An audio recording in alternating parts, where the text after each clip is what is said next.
Here's the 30-second lesson on what legends know. Never practice nunchucks in a crowded room. Never eat chole before a road trip. Always take your shirt off before you iron it. Don't take a call near a swimming pool. And don't forget, saving is not investing. Legends don't just save, they invest in mutual funds. Mutual fund investments are subject to market risks. Read all scheme-related documents carefully. As we try to understand the implications of Arvind Kejriwal's arrest for Delhi government, for his cabinet, his government, his party in Delhi, in Punjab, and for Punjab government, and for his party in general, and for his ambitions for a pan-Indian growth. For all of that, if you want to understand all of that, I have to bring out a metaphor from corporate world. And that metaphor from the corporate world that I have picked up to help us understand this better is key man risk. So companies say, what is a key man risk? And companies, good corporates, good boards identify that as an important problem. That is, if a company depends on one person, the CEO, the founder, the chairman, whatever. A cricket team can depend on one all-rounder, can depend on one batter. Sachin Tendulkar, right? Too much depends on him. Too much depends on Sunil Gavaskar opening. Like that. So it's a key man risk. Virat Kohli. Maybe by the time Virat Kohli came, key man risk was less because a larger bunch of players had come in. So even when Kohli was absent, as he was for the whole series against England at home, other people could fill in. That means key man risk in Indian cricket had gone down because other players had come up or other performers had come up. Now, what applies to a company, a cricket team, a football team, a newsroom is also, or maybe a TV channel, a key man or a key person, right? Let's be gender neutral. A key person could be an anchor, that everything runs around that one anchor. And if the anchor goes, then the TV channel goes. I'm just using all of these examples to simplify what I'm going to say. That also applies to a political party. Now, if a political party depends on one person, one key person, in this case, a key man, right? So let's keep it literally accurate and correct. One key man. What happens if that key man is not available for whatever reason? That is the risk that party, that formulation, that ideology. Now we might argue that Aam Aadmi Party does not particularly have an ideology or is not ideologically driven, but whatever it is, if there is dependence on one man, then that brings in the risks. And that is the situation that Aam Aadmi Party is now facing, both the party politically as well as its government in Delhi and its government in Punjab, but more its government in Delhi because Arvind Kejriwal is the chief minister. Now, what happens if the courts don't give him relief in these days? If there is no relief, he has to take an important decision. Now, what is the possibility? Atishi, who's one of the ministers with many portfolios, Delhi is a small assembly, so it also has a small cabinet because that percentage is limited. That's why each minister has many portfolios. The chief minister himself, Arvind Kejriwal, has not been holding any portfolios. That's a bit of an unconventional arrangement. Now, Atishi, who has a lot of portfolios, she said Arvind Kejriwal Delhi के मुख्यमंत्री थे, हैं और रहेंगे. Arvind Kejriwal was Delhi's chief minister, is Delhi's chief minister, and will remain Delhi's chief minister.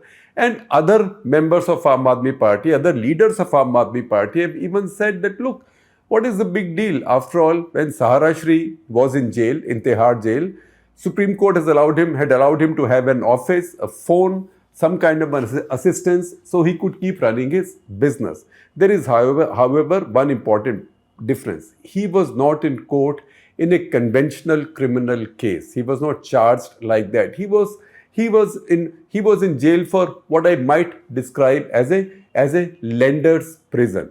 So that was like Supreme Court saying, you are not returning these people their money. Until you start returning their money, we'll hold you in jail. Nevertheless, that's one issue. That's one argument. The fact, however, is that it looks very difficult and very impractical that Arvind Kejriwal could continue to be chief minister while being in jail. Now, what are his options? My colleague Apurva Mandhani, who you know well, She has spoken to a bunch of constitutional experts, including Justice Madan Lokur, former judge of the Supreme Court of India, a very highly respected judge, who says that, look, constitutional morality requires that Kejriwal should resign. Others have also said that it's not possible for him to continue on as acting as chief minister from jail. So either he has to designate somebody else to do his job. So he may not resign because, after all, he's not been convicted. An arrest on suspicion, on an FIR, on a charge sheet, whatever, as long as a leader is not convicted, the leader can continue in the job. So technically, a leader does not have to resign, is not required to resign or bound to resign unless a leader is convicted, which hasn't happened in this case. So he can continue but can designate someone else to do all his jobs, which means outsourcing all his powers to somebody or designating somebody in his cabinet who then exercises his authority. That's a possibility, although to me that does not sound that sustainable, but that's a possibility because he doesn't have to resign and he cannot be dismissed. He cannot be dismissed until he is convicted. The second is that he just resigns. He just resigns and has someone else from his party sworn in as chief minister. In this case, it's also possible, it's done sometimes that the investigating agency or the agency that is arresting somebody gives the person time for an hour to go to the governor's house, Raj Bhavan, in Delhi's case, Raj Nivas, resign and also designate somebody within his own party to be chief minister. That is something that very recently Hemant Soren did in Jharkhand. ED came to arrest him. They took him to Raj Bhavan. He resigned. Meanwhile, he had called a meeting of his legislature party and had nominated Champai Soren as his successor. So that happened smoothly. Arvind Kejriwal has not done that, or let us say we have not come to that juncture in this saga yet. The third option, which is disqualification by the governor or by any constitutional authority, that does not arise right now, but there is an issue that comes up later. Suppose the Lieutenant Governor of Delhi comes to the conclusion that this is an unsustainable arrangement, that the Chief Minister is in jail, he cannot run the government from jail, files can't be going to jail, ministers can't be going to jail, cabinet meetings can't be held in jail, he can't chair cabinet meetings on Zoom or whatever, Microsoft Teams from jail, in which case there is a breakdown. So Lieutenant Governor can file a reference to President of India and under Article 239AB of the Constitution. That can then lead to exercise of powers like under Article 356, that kind of power, saying there is a constitutional breakdown. Government can be dismissed, even president's rule can be imposed. But we are far away yet from all those situations because remember, Aam Aadmi Party in Delhi has a very dominating majority. They won 62 seats out of 70. So it's not going to be that easy or that comfortable or that convenient to dismiss their government. Nevertheless, that option is available.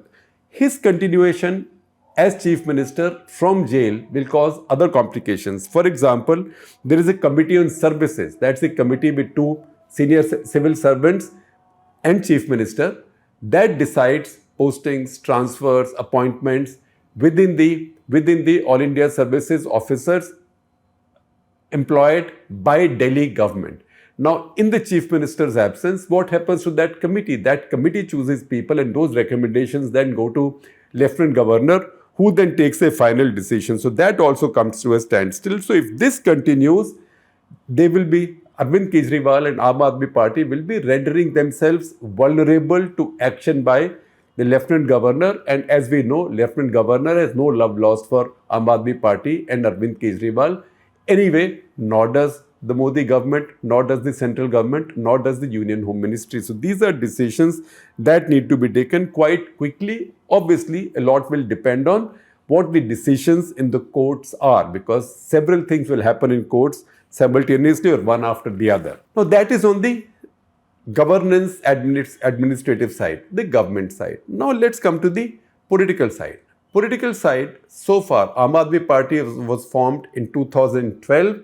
It grew from the idea of the anti-corruption movement, at that point represented or personified by Anna Hazare. So the seed of the party, of this political force, was that anti-corruption movement. That anti-corruption movement at that point was very anti-politician, anti-politics. Anna Hazare used to say, what are these voters? What is this democracy? People take a bottle of liquor or two drinks and they go and vote for somebody. So there are also speeches there where Arvind Kejriwal, for example, when he was on fast, he said that there is a problem with a chair, a problem with sitting in power, a chair that gives you power. Because the moment you sit in the chair, you tend to get corrupted. And we don't want a situation where leaders of this movement also get corrupted like that because they sit on a chair of power. And that is the reason that anti-corruption movement was eschewing politics and eschewing power. In the course of time, however, they decided to become a political party. That happened in 2012. Since then, the fuel driving Aam Aadmi Party is loyalty. And loyalty to the party, yes, but more importantly, loyalty to one man. That is Arvind Kejriwal, because Arvind Kejriwal personifies the party. Anybody who was not loyal in the course of time or who did not pass the loyalty test that Kejriwal set at various points of time, then fell by the wayside. I can give you a listing. It will not be a definitive listing, but there will be names that you know. There is Yogendra Yadav, Prashant Bhushan, Ashutosh. Yogendra Yadav and Ashutosh both contested parliament elections on Aam Aadmi Party's ticket. Kumar Vishwas, the poet, he was cut to size and left. Prashant Bhushan, there was some not very savory event between involving Prashant Bhushan and Yogendra Yadav on the one hand, and Arvind Kejriwal talking about them on the others. So they left. Anna Hazare was abandoned. Some of the others, Kiran Bedi, Shazia Elmi, for example, they went on to the BJP. If you see Punjab, the first preeminent leader in Punjab that Aam Aadmi Party had, Sukhpal Singh Khera, who had come from Congress Party. He went to the Congress Party. He's now with the Congress Party. H.S. Fulka, the Delhi lawyer, the activist lawyer who was fighting cases for the 1984 Sikh victims of massacres. He went to Punjab. He contested. He became an MLA in 2017. But then Aam Aadmi Party did not get power. He spent some time there. And then he came back. And then several others came up in Delhi and Punjab, in Mumbai, Mayank Gandhi, for example, Anjali Damania. All of these people came up but left in not a very long time, because this party was morphing into a constellation with only one planet. A constellation with only one planet and maybe a whole bunch of other satellites, but maybe a galaxy which had only one star. And that was Arvind Kejriwal. And that is the reason why they particularly are caught in this predicament. If you see the cabinet in Delhi, key cabinet members are in jail. That is Satyendra Jain, who was an experienced cabinet minister, also an experienced administrator. He's in jail. Manish Sisodia, who could keep the government in Delhi together, who had personal credibility and who was seen also as very loyal to Arvind Kejriwal. He is in jail. Then Sanjay Singh was not in the government, member of parliament. He is, however, seen as somebody who can hold the party together. He's more a political being. Also, he's somebody who has cross-party linkages and relationships. So he can coordinate with other parties. He has friendships, linkages, a Rolodex, as the Americans would have said in old days, or maybe a phone book. So he can get people on speed dial and reach out to them. He's also in jail. So there are too few people who are left outside. In Delhi cabinet, there is Gopal Rai. We told you about Atishi. Atishi is a first-time MLA and a first-time minister. Gopal Rai, who's among the most experienced people in Aam Aadmi Party, has a left background, used to be with ISA, All India Students Association, which is a hard left students group. Lucknow University. He in fact took a bullet in his back in some clash and has carried some after effects of that as well. He's an experienced person, so he could run some of the government, but at the same time, the party will be short and will see the vacuum both in the government and in governance. Now, Aam Aadmi Party has seen tough times before, tough times when it looked like the party was looking down the barrel and there was nothing for it to see. For example, in the first election in Delhi, party came close to a majority, did not get a majority, formed a government with support of the Congress party, but fell by the wayside very quickly and looked like Congress party will now get its vote back and Aam Aadmi Party will be a flash in the pan. That did not happen. Aam Aadmi Party recovered, it strengthened itself. We thought at that point, we as an observers and students of Indian politics, that Aam Aadmi Party was now on the road to recovery. In 2014 elections in Punjab, it won 4 seats by itself, defying the Modi wave. Punjab has defied the Modi wave in both elections, 2014 and 19. But in this case, those seats that BJP Akali Dal did not win, they did not go to Congress party. 4 of these seats were won by Aam Aadmi Party. Then what happened with the 4 seats that were won by Aam Aadmi Party? Of the 4 MPs who won these seats for Aam Aadmi Party, only 2 remained in the party, of which one is now Chief Minister of Punjab, that is Bhagwant Mann, who won the election from Sangrur, and the other is Professor Sadhu Singh. His daughter, Dr. Baljeet Kaur, is an Aam Aadmi Party and is a minister in the Punjab cabinet right now. What happened to the rest? There was Dr. Dharamveer Gandhi was an eye surgeon from Ludhiana. He won from Patiala, defeating Praneet Kaur, the Maharaja Amrinder Singh's wife, who had won that seat twice earlier. He defeated her, but he did not last in Aam Aadmi Party long enough. So once again, a domination of one person based in Delhi, not in Punjab, etc., did not work with someone of his seniority, so he left. He's been in wilderness since then. Then there was Harinder Singh Khalsa, who I know well, a former Indian Foreign Service officer from Fatehgarh Sahib. He won the reserved seat. He also became sort of disaffected in the course of time, in fact, very quickly. And I will tell you how I know him. That's a digression, but it's an interesting digression. In 1984, after Operation Blue Star, one Indian Foreign Service officer who was serving in Norway resigned in protest against Operation Blue Star and sought asylum there. That was Harinder Singh Khalsa, so Indian Foreign Service officer. Later, as reconciliation took place in Punjab and amnesties took place, he also came back, joined the mainstream. He's a wonderful, loyal, he's a wonderful, patriotic Indian. It's just that he was angry at that point of time, as a lot of the Sikhs were angry, shocked and confused by what had happened. So he joined the mainstream. Now he contested for Aam Aadmi Party and won the seat from Fatehgarh Sahib, the reserved seat.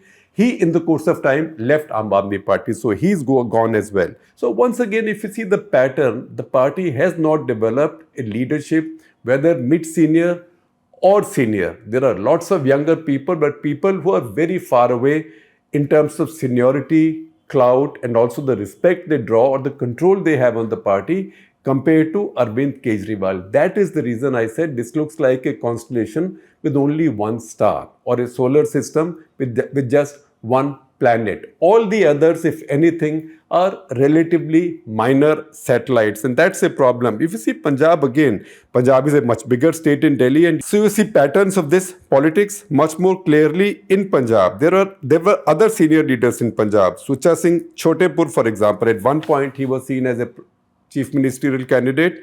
He fell by the wayside, could not carry on under Kejriwal's leadership, left, set up his own party. In fact, it was called Apna Punjab Party. That party did not do very much. It fell by the wayside. Then there was Balbir Singh Rajewal, the farmer leader, who at one point of time was negotiating with Aam Aadmi Party and looked like he would become the chief ministerial candidate before the 2022 elections. That did not happen. And he then set up his own party and his own group. And the farmers' leaders, as we know, then contested in Punjab, and all of them lost. In fact, almost all of them, I think barring the exception of one, probably lost their deposits. So once again, that bit of talent did not come into the Aam Aadmi Party. Now there is Bhagwant Mann in Punjab. There are some others, Meet here, who's a minister, but is a much younger person. There are a couple of others, but really no leader with any stature to provide stability to the party at the national level. That will have to be someone from Delhi, and that's where pressure on Gopal Rai, on Atishi and some of the others will be immense. And that is the area of weakness that the BJP will now be looking at. Remember, I haven't mentioned Raghav Chadha as yet. Raghav Chadha is a trusted, young, but powerful member of Aam Aadmi Party. Punjab, the state of Punjab has been put under his charge in many ways. Right now he's overseas. Let's see what happens when he comes back. I would say that I would then add his name also. Once he comes back, I would then add his name also to this group of Gopal Rai and Atishi, who will provide, on whom they will be the responsibility of providing stability to this party politically as well as in terms of governance, which means administratively. Among ministers besides Gopal Rai and Atishi we see because she's talking a lot. She's the face of the party right now after Kejriwal's arrest. Gopal Rai is the senior most. There is also Saurabh Bhardwaj, who is very effective and has important portfolios with himself as well. There is also Sandeep Pathak, General Secretary of the party. So this is by and large the leadership group of Aam Aadmi Party right now, besides those in Punjab, but I'm not counting many more besides Bhagwant Mann at this point. Now, what are the precedents that we have? Has this happened before? No serving chief minister has been arrested like this, and that too in a corruption case. Serving chief ministers, however, have been convicted, and the champion in that area is Jayalalitha, because this happened to her not once but twice. So 2001, she was convicted and she was sentenced. As that happened, she went to jail, but she appointed O. Paneerselvam in her place. OPS lasted 162 days, by which time her conviction had been stayed, so she could come back as chief minister. So she had a stepney while she was away, and once she was back in 162 days, OPS was back to genuflecting and doing Sashtang Pranam to her, and she was back as chief minister. 2014, once again, she got a conviction in sentencing, and what did she do? Tested and tried formula. She brought in OPS again. This time he stayed in power for 237 days. In fact, maybe I'm using the wrong expression. Not stayed in power. He became chief minister. So each time he was the placeholder. The power will know where that power stayed. We know what happened with Lalu and Rabdi in 1997. When Lalu Yadav was convicted, he saw he was going to jail. He appointed Rabdi Devi as chief minister, and then it was well known that files were taken to Lalu Yadav in jail, sometimes in gunny sacks, by senior civil servants. But Rabdi Devi was there, again you can say placeholder, but Rabdi Devi was there as chief minister. Uma Bharti in 2004, August 2004, Uma Bharti resigned. She wasn't convicted, but there was an arrest warrant issued against her for a rioting case in 1994 in Hubli in Karnataka. Probably she resigned because she also wanted to make a political point. But she resigned and then went away, and a new chief minister took over. And we know what happened more recently with Hemant Soren. Before he went into custody, he resigned as chief minister. He had called a meeting of his legislature party and elected a new chief minister. So that was handled smoothly like that. So what has happened, this case is unprecedented. A new precedent has been set of a serving chief minister being arrested while having no successor. And what happens now? So how Arvind Kejriwal and his party handle it will not only set precedents for the future for similar situations, but also this will tell us how much strength Aam Aadmi Party has to be able to survive this. Because after they lost the 2017 elections in Punjab, and then they got wiped out in all the 7 seats in Delhi in Lok Sabha. In fact, Congress party ended up as number 2 in Delhi. It had again looked like Aam Aadmi Party was in terminal decline. But it recovered from there. It has recovered twice from situations where people were writing them off. This is the third big test for Aam Aadmi Party, and I would say so far this is the toughest and the roughest one.